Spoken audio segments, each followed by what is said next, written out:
Good morning, grade 7s, and welcome. I'm now going to share with you what you need to do for your Tuesday lesson. Yesterday, we discussed short stories. I'm going to bring up the worksheet, which I hope you've all downloaded and put into your book. And we've read through this beginning section and we read our mini sagas. Right, moving on to the next section. It says, after reading the 5 mini sagas, notice that none of them have a title. You are now going to create a title for each mini saga. Look at the key point to help you. Short story titles. Short story titles usually consist of between 1 and 3 words. Very important, no more than 3 words. The best ones sound intriguing but do not give away the story. They often contain a pun, which we will discuss on Wednesday. And a pun is a word which sounds like another word which has a different spelling and meaning, or the same word which has 2 different meanings. You can give a hint that there is a double meaning by adding a question mark at the end. You could also use the pattern adjective plus a noun for your title. This is a common form of title for short stories as well as poems and novels. Right, so what you're going to do is you're going to go back and read each one of these mini sagas. Then you're going to write their titles on the lines here. Now remember, in the first mini saga, you are reading and you think that the person is going to murder somebody else because they're talking about getting rid of him and it's their time and they walk cautiously. So, and right at the end, you realize that he's talking about pulling his tooth out. So in order to keep that mystery, you cannot put in the title, pulling my tooth. Okay, because remember the title is between 1 and 3 words. Now, if that was the title and you read that story, it wouldn't be funny because you would know straight away what they were talking about. You would think it was odd, but it wouldn't have that twist that a mini saga has at the end. So be very careful when you're writing your title not to give away what is happening. So, for example, the mini saga with the teacher who feels like he's going to war, don't put there teacher going to class. You would rather put something like going into battle or time to fight. Okay, so something where the person reads it and they think that that's what the story is about. And then when they read the last sentence, they are shocked and they enjoy the suspense of it. Okay, so be very careful when you write your titles in there. Then it says, let's look closer at the mini sagas. Mini saga 3 relies on an extended image. Now that's the image of going into war. When we first read it, we think we're reading about a soldier preparing for battle. But in the last sentence, we realize that it's actually a teacher preparing to face his class, and it becomes very clear. So what I want you to do there is go list the words which give the idea of battle. And if you can't remember, please go back and have a look at the recorded lesson yesterday, because I did discuss the words there. So if you get stuck, there's a few words like front line that shows that someone's going to war.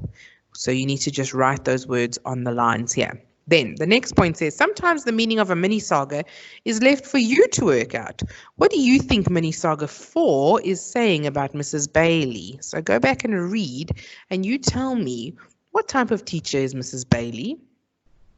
Then for the next point, you need to listen carefully. It says, if mini saga 5 were a poem, where do you think would be the best place to start new lines?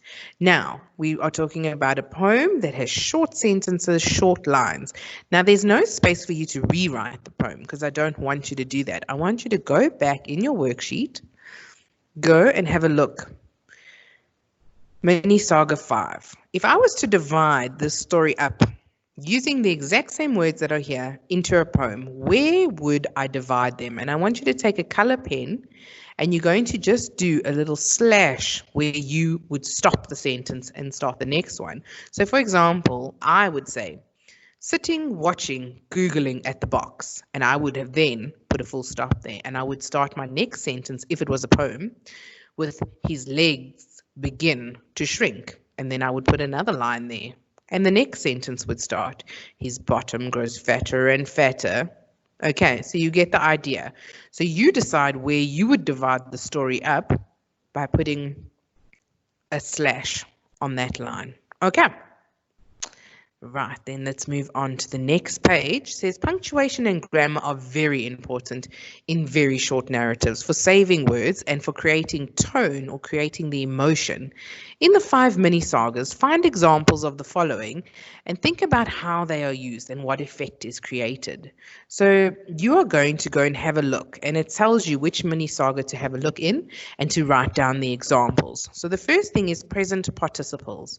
Those are words that end in ing. It says write down the examples that you find in mini saga 2, 3, 4, and 5. So you're going to go back to the mini saga 2, 3, 4, and 5 and find all the words that have ing, the present participles, and write those examples down on the line.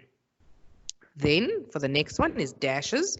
You're going to go and look in mini saga 1, 2, and 5 and write down all the examples where a dash is used.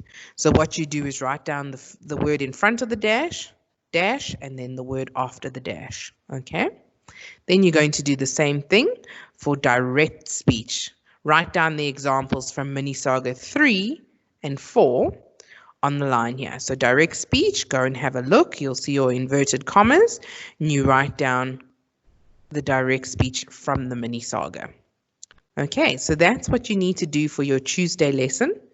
Then tomorrow we're going to have a fun lesson about puns, and on Thursday I will do a video on how to write your own mini saga. So we will be reading through this point here, and you will then start your first draft, and by Friday I need your final draft. So you're welcome to go ahead and start your planning, and then we will discuss further what is needed from you. All right, grade 7s, I hope you have a really great day, and I will see you on Wednesday in class.